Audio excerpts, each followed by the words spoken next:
Au large, en pleine mer, c'est le dernier endroit où l'on s'attend à trouver quelque chose d'aussi inhabituel et d'aussi illégal.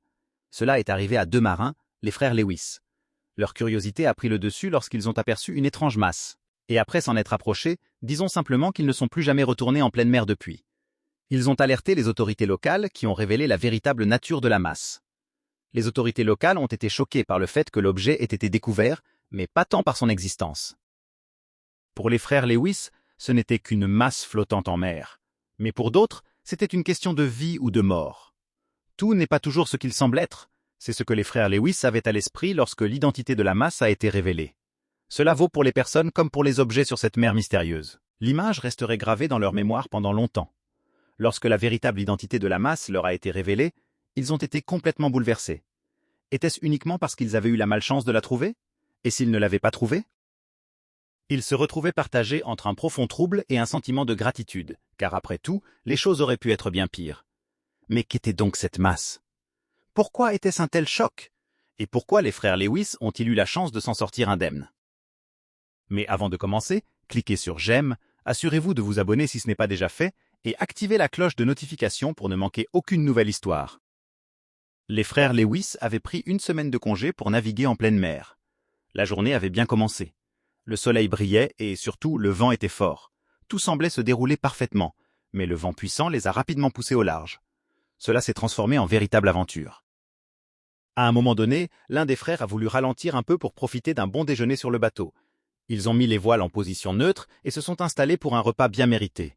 Après avoir terminé, l'un d'eux s'est levé pour admirer la beauté de la mer. C'est alors que quelque chose a attiré son attention.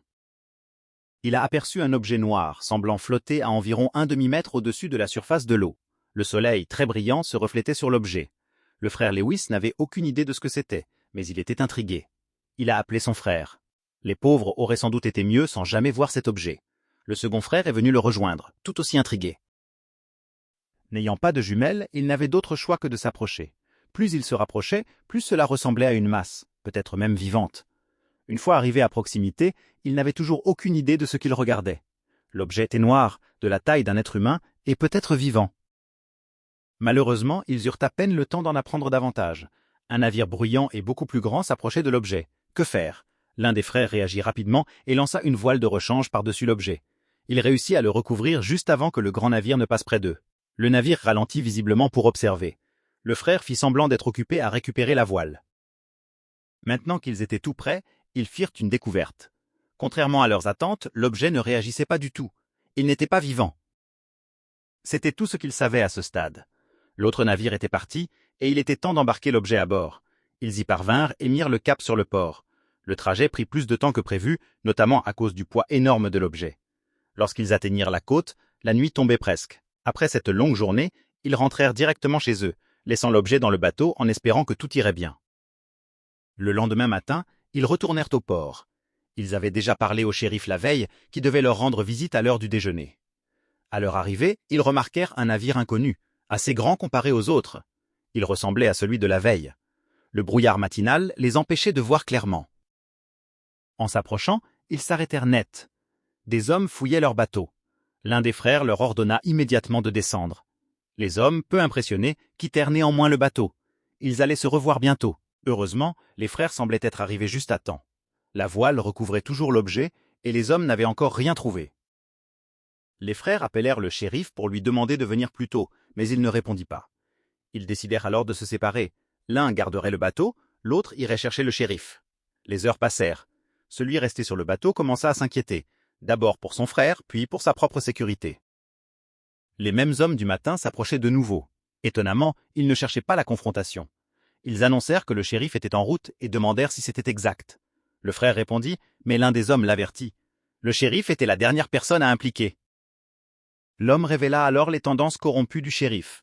Au début sceptique, le frère ne put ignorer les preuves qu'on lui présenta.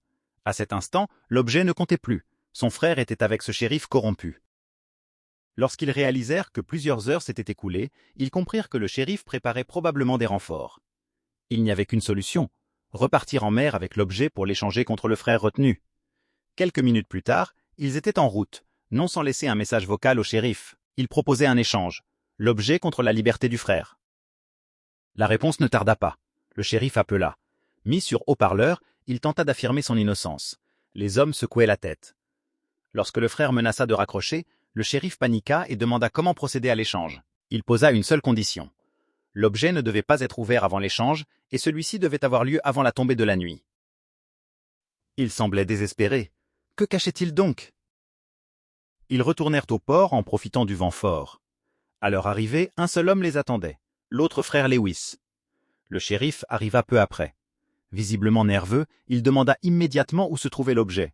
Le frère ne répondit pas tout de suite et vérifia d'abord que son frère allait bien. Celui-ci hocha la tête.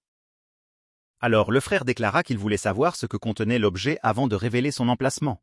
Finalement, l'objet se révéla être un coffre-fort. Il avait été spécialement préparé pour flotter et résister à l'eau. À l'intérieur se trouvait de l'argent liquide non marqué, clairement imprimé et hautement illégal. Le shérif fut arrêté et emprisonné, et les frères Lewis furent considérés comme des héros locaux.